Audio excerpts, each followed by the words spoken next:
Pozdravujem všetkých milovníkov analogového filmu pri mojom prvom živom vysielaní, ktorý sa týka workshopu Osmičková radosť. Ako ste si už možno všimli, tak okrem workshopu Osmičková radosť pripravujem aj ďalšie workshopy, ktoré sa venujú témam filmu a prácou alebo spracovaniu videa. Osmičková radosť je veľmi špecifický workshop, pretože na ňom sa venujem naozaj práci s filmom, doslova s materiálom filmovým. Takže na týchto živých vysielaniach, pre ktoré som si zatiaľ pripravil 4 témy, budem hovoriť o tom, ako pracovať s filmom a vlastne čo sa môžete dozvedieť na workshope Osmičková radosť. Prvá téma je teda venovaná kamerám, o ktorých budem hovoriť a ktoré používam na workshope. Druhá téma je venovaná filmu a filmovému materiálu, čiže budem hovoriť o tom, že aké filmy sa dajú zohnať, kde sa dajú zohnať, ako sa s nimi pracuje. Tretia téma, ktorú som si pripravil, bude venovaná tomu, ako funguje taká kamera. Dnes si povieme iba to, že aké druhy kamier máme a potom si povieme, ako jednotlivé druhy tých kamier fungujú. No a štvrtou a zatiaľ teda poslednou témou, ktorú som si pripravil, je téma toho, ako spracovať film. Nebudeme to ukazovať, pretože to sa úplne ukazovať nedá, ale ukážem vám, ako dostať film z kamery do vývojnice a tým pádom ho budete môcť vyvolávať. Mám na to pripravené rôzne pomôcky, mám aj exponované filmy, takže viem to ukázať aj tak, aby som nič nepoškodil a aby ste vy videli, ako sa s tým pracuje. Keby vás čokoľvek zaujímalo, pokojne napíšte nejaký komentár. Ak si ho stihnem všimnúť, tak budem sa snažiť reagovať. Keď nie, tak potom, čo skončí živé vysielanie, budem sa snažiť zodpovedať všetky otázky, na ktoré sa budete pýtať. Prípadne, ak vás okrem týchto 4 tém, ktoré mám zatiaľ pripravené, zaujíma niečo iné, pokojne napíšte a ja sa budem snažiť pripraviť si aj tému podľa vášho výberu. To je teda na úvod všetko a začal by som teda tými kamerami. Na workshope Osmičková radosť pracujeme s 8 mm kamerami, alebo teda super 8 mm kamerami. Medzi nimi je malý rozdiel. Mám aj 16 mm kameru, s tou zatiaľ pracujem iba ja, lebo ju testujem a ešte neviem poriadne, ako nakrúca a čo všetko zvládne a nezvládne. Takže musím najskôr dotočiť film, vyvolať ho a zistiť, že či sa s ňou vôbec dá pracovať. To je v zásade to, na čo by som chcel upozorniť pri tom, že keď už chcete pracovať s filmovou kamerou, musíte si ju nejakým spôsobom zaobstarať. Ja na ten workshop Osmičková radosť som si vybral osmičkové a super osmičkové kamery, pretože ešte stále sa dajú veľmi jednoducho zohnať, sú dostupné a nie sú cenovo príliš náročné.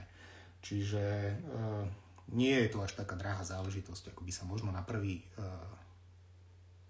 pohľad zdalo. Ja som k tým kamerám prichádzal rôznymi spôsobmi, niektoré som dostal, darovali mi ich ľudia, niektoré som si kúpil, niektoré som našiel, niekde zachránil z nejakého skladu, kde už nič nebolo. Nie všetky samozrejme fungujú. Čiže keď sa rozhodnete, že si chcete kúpiť alebo zaobstarať nejakú osmičkovú alebo super osmičkovú kameru, tak je veľmi dôležité to, aby tá kamera fungovala, ak s ňou chcete pracovať. Na workshopoch používam 4 osmičkové, mám 2 super osmičkové kamery. Rozdiel medzi nimi je v tom, že osmičková kamera napríklad vyzerá takto. Toto je už dosť sofistikovaná kamera, s ktorou sa dajú robiť aj nejaké triky. Do tej kamery ide film, ktorý máte navinutý na takejto cievke. Teraz tam ten film nie je, na budúce si ukážeme aj film. Super osmičková kamera vyzerá napríklad takto. To je taká najjednoduchšia, najrozšírenejšia kamera, automatická, ruská, Lomo. Nebudem ju otvárať, lebo vnútri je založený film, tiež ju testujem.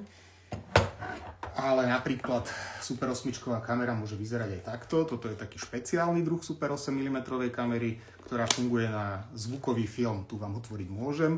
Super 8 mm film, na rozdiel od 8 mm filmu, je založený v kazete a teda nie je navinutý na žiadnej cievke, je v kazete. To si tiež ukážeme na budúce. Zakladá sa do kamery, kamera sa zavrie a vlastne je pripravená na prácu. Na toto nepotrebujeme žiadne iné vedomosti, veľmi jednoducho pracuje. Čo je špecifické na tejto kamere, to som zistil až po tom, čo som ju kúpil. Snažil som sa ju zreparovať, všetko fungovalo, ale nepracovala s filmom.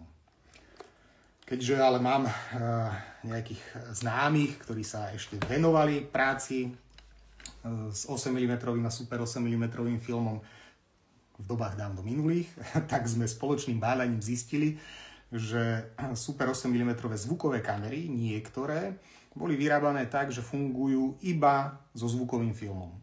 Ten sa bohužiaľ dnes už nevyrába, dá sa ešte zohnať, nie je najlacnejší, lebo už sa nevyrába. A teda táto moja kamera je presne toho druhu, čiže budem musieť zohnať zvukový film a potom snáď sa dopracujem aj k tomu, že v tých pokusoch pôjdem ďalej a zistím, či naozaj funguje alebo nie. Táto druhá kamera, teda toto Lomo ruské, je automat, naozaj tam sa nenastavuje takmer nič, funguje na klasický Super 8 mm film, čiže momentálne ju testujem. Mám v chladničke ešte nejaké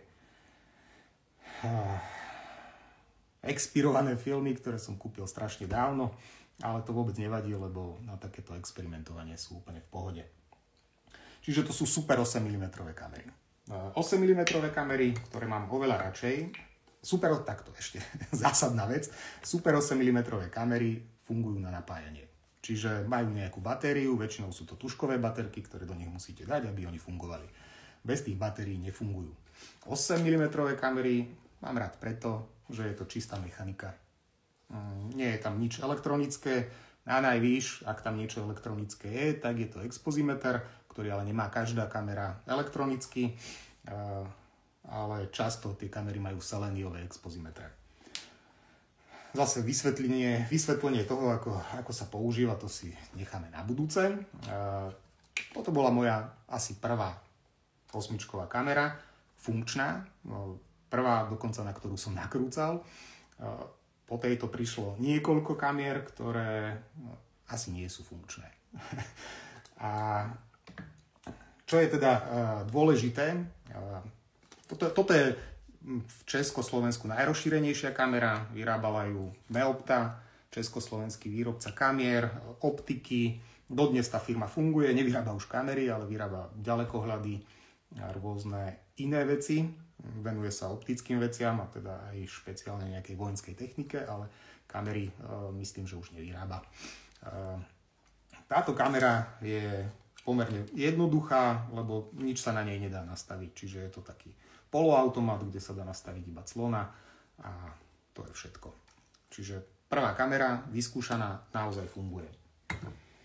Druhú kameru, ktorú som dostal, to je takáto kamera. Tu sa tiež takúto kameru veľmi jednoducho zoženie.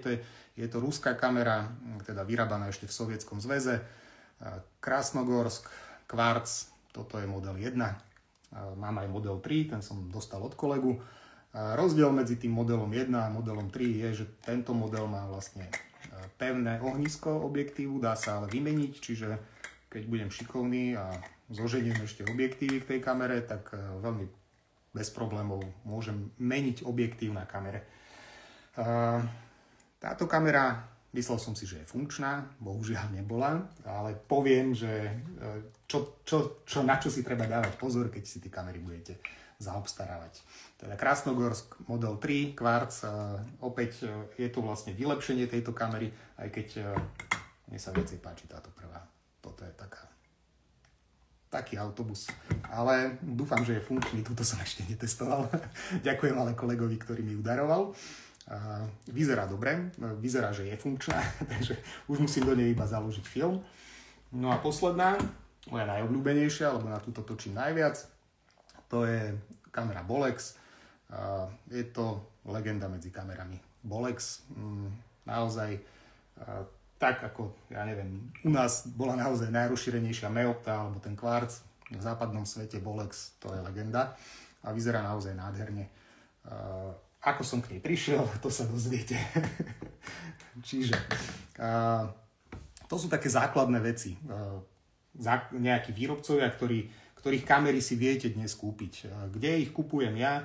Najčastejšie na eBay, alebo objavil som teraz, dá sa kúpiť aj u nás, nie je s tým problém, dokonca v nejakých starožitníctvách tieto Meopty zoženete aj v starožitníctve.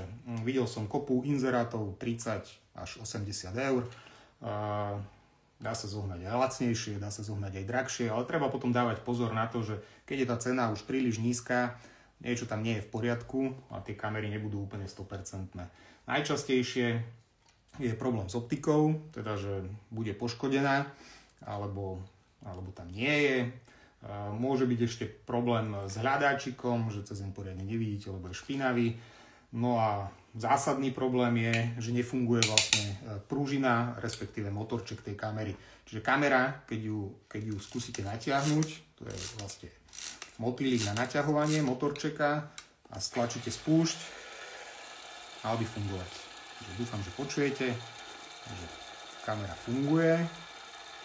Čo ale tiež nie je záruka toho, že bude funkčná, keď s ňou budete pracovať.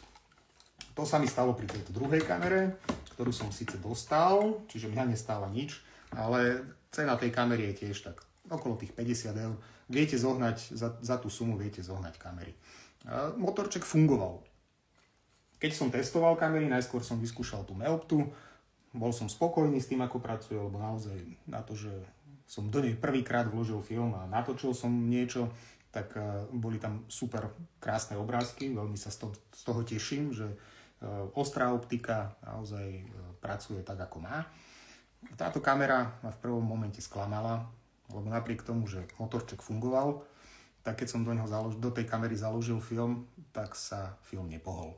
Že tá pružina už bola tak vyjazdená, že ten film nedokázala utiahnuť. Našťastie, ako som povedal, mám ešte nejakých známych, ktorí sa v tých 80. rokoch venovali amatérskému filmu a točili a vtedy si tie kamery opravovali. Čiže poprosil som dobrého kamaráta, aby oslovil jeho kamarátov a aby sa pozreli na to, že či sa tá kamera dá opraviť. Náhradné diely na tieto kamery sa ešte dajú zohnať, čiže nie je to až taký problém. Vymenili sme tú pružinku, tá kamera funguje bez problémov. Túto som ešte teda netestoval, čiže neviem, či bude fungovať, ale dúfam, že bude. Túto kameru, tu sa mi podarilo kúpiť cez eBay, úplne náhodou. Celá ma stála, nie že kamera, dostal som k nej strašne veľa vecí, pretože na povale ju objavila nejaká pani vo Veľkej Británii, ktorá našla pozostalosti po starom otcovi a našla túto kameru spolu s kopou ďalších súčastí, ktoré niektoré pasovali na tú kameru, niektoré boli z úplne iných vecí, boli fotografické a predávalo to ako celok. Čiže nafotila kufor, dala cenu a kúpil som to. Trpol som, lebo prišla, samozrejme, keď ju mám, tak prišla, ale vôbec som netušil, či funguje. Keď som ju otvoril, tak dokonca v nej bol ešte film. Ďalší film bol pri nej pribalený. Tie filmy boli z roku 1972, takže už sú peknú dobu po expirácii. A túto kameru konkrétne vyrobili v 1962 alebo 5, to nie som si teraz istý, ale mám dokonca od nej výrobný list, takže mám dokonca aj dátum predaja, kedy ju pánko kúpil. No a na moje potešenie teda funkčná, čo som ale nechcel, že po prvom použití som ju pokazil a musel som hľadať niekoho, kto dokáže upraviť tieto kamery zase. Pomohol mi pánko z Ostravy, ktorý sa venuje opravám kamier. Špecializuje sa teraz vyslovene na kamery typu značky Bolex. Predtým opravoval aj Krasnogorsky, ale už s nimi nechcel robiť, takže ďalšie som mu neposielal, ale túto Bolexku mi dal dokopy. Stálo ma to ale zase ďalších 80 eur. Pretrhol som ten motor, teda tú pružinu, a kamera sa tým pádom nedala natiahnuť, takže som si vôbec nepomohol. No a ale dali dokopy. No. Takže som rád, natočil som na ňu už kopu materiálov, dokonca s mojimi študentmi sme na ňu točili počas školy. Robili sme si taký workshop práce s 8 mm filmom, čiže funguje. Funguje, obraz má pekný a zatiaľ som s ňou spokojný. Teda aj ja už robím nejaké projekty, ktorú na ňu točím, ale chcem vyskúšať aj tieto ostatné, takže uvidím, asi to budem časom meniť. Každopádne na workshope, keby sme sa niekde stretli, tieto 4 kamery si určite vyskúšame a tým pádom nie len ja, ale aj vy.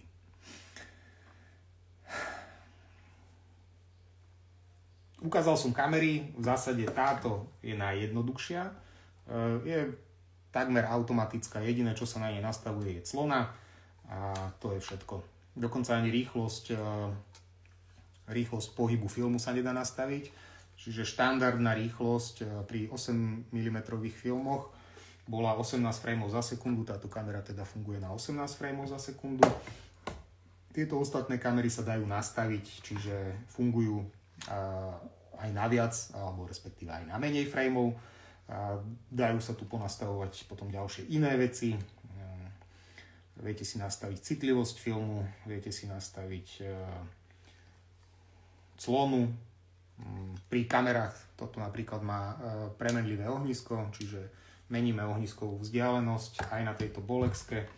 Tiež je to kamera s premenlivým ohniskom, čiže aj tu sa dá meniť ohnisková vzdialenosť, nemá pevné sklo.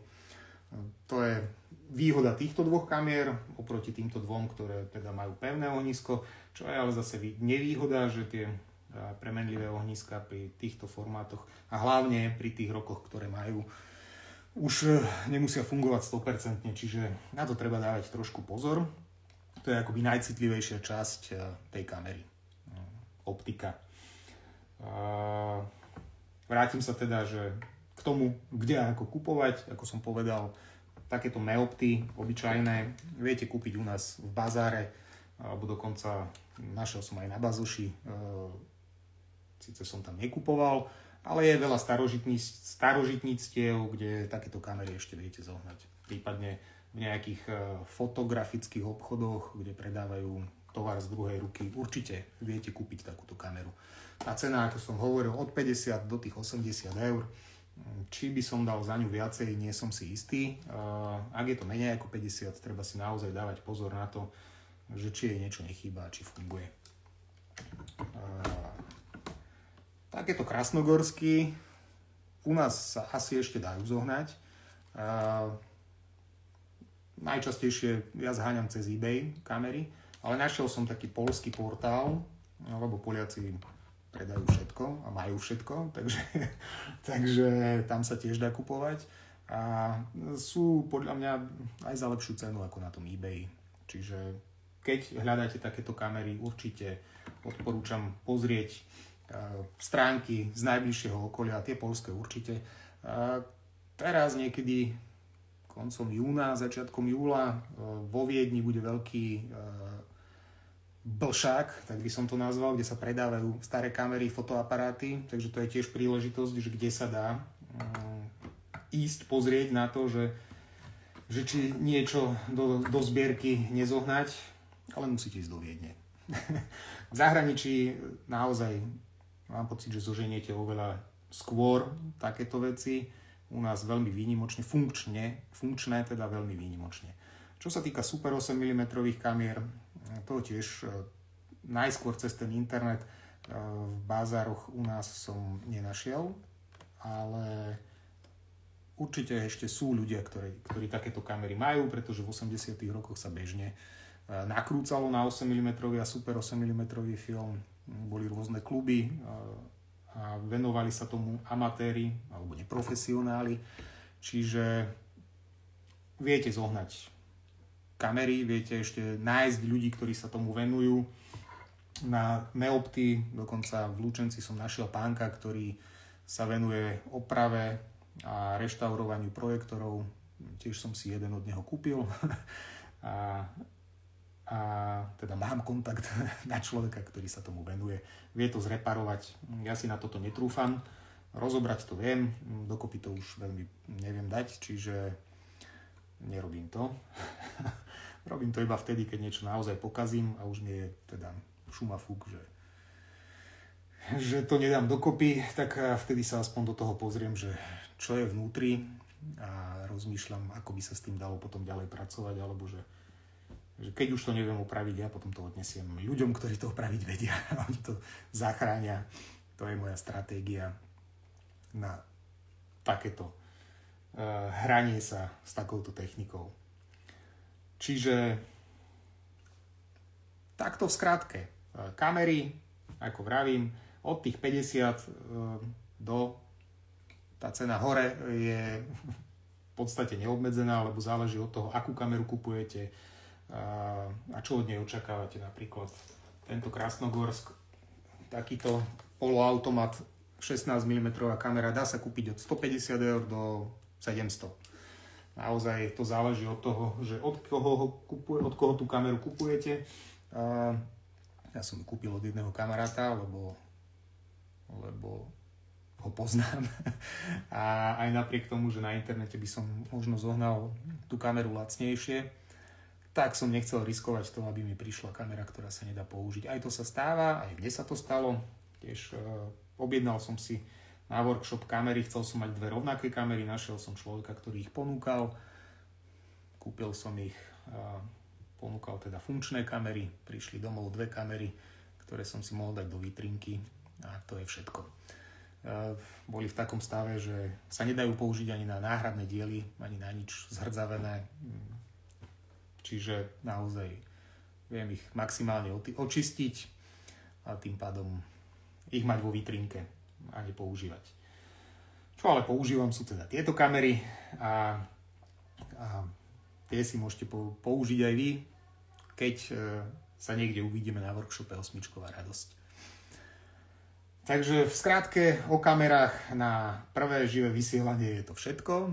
Ak vás niečo zaujalo, pokojne píšte, ja sa budem snažiť odpovedať na vaše otázky. Ak vás zaujali nejaké ďalšie témy, respektíve ak máte vy, okrem toho, čo som povedal na začiatku, tie témy, ktorým sa budem venovať, môžem ich zopakovať. Pri ďalšom takomto živom vysielaní sa budeme venovať filmovému materiálu, čiže ukážeme si, aký filmový materiál sa dnes ešte vyrába, ako sa používa, aké druhy vôbec sú a tiež koľko stojí. Môžem vám povedať nejaké moje skúsenosti s tým materiálom. Teda to je druhá téma. Tretia téma je, ako ten filmový materiál z takejto špúlky dostať do kamery a zase z kamery potom do vývojnice, to bude štvrtá téma. Čiže toto sú zatiaľ 4 témy, ktoré som si pripravil ja. Ak je niečo, čo som nespomenul a vás to bude zaujímať, pokojne mi napíšte a ja buď to budem vedieť, alebo si to doštudujem a môžeme sa potom dohodnúť, že spravím aj ďalšiu tému, prípadne keď ma niečo ďalšie napadne, tak určite nejakú ďalšiu tému ešte pripravím aj ja. Ak máte záujem o workshop, na mojej stránke www.filmdock.sk je taká ponuka workshopov, môžete si pozrieť, aké pripravujem a určite sa dohodneme, keď budete chcieť. Keď o workshop nemáte záujem, ale chcete sa niečo dozvedieť o práci s analogovým filmom, tak ma sledujte na mojich sociálnych sieťach. Budem určite informovať o tom, že kedy bude ten druhý stream, pri ktorým sa budeme teda venovať filmu ako filmovému materiálu. Predpokladám, že budúci piatok by to mohlo byť, ale keďže mám teraz nejaké nakrúcania, ktoré neviem veľmi dopredu odhadnúť, tak sa môže stať, že aj nie. Ale sledujte teda moje sociálne siete, Kabinet tvorivosti a tam sa určite dozviete, dám to vedieť, že či to bude v piatok, v sobotu alebo o týždeň. Ale určite teda minimálne tieto 4 témy, ktoré som povedal, tak tým by som sa venoval. Ďakujem za pozornosť, som rád, že ste pozerali a vidíme sa teda na budúce.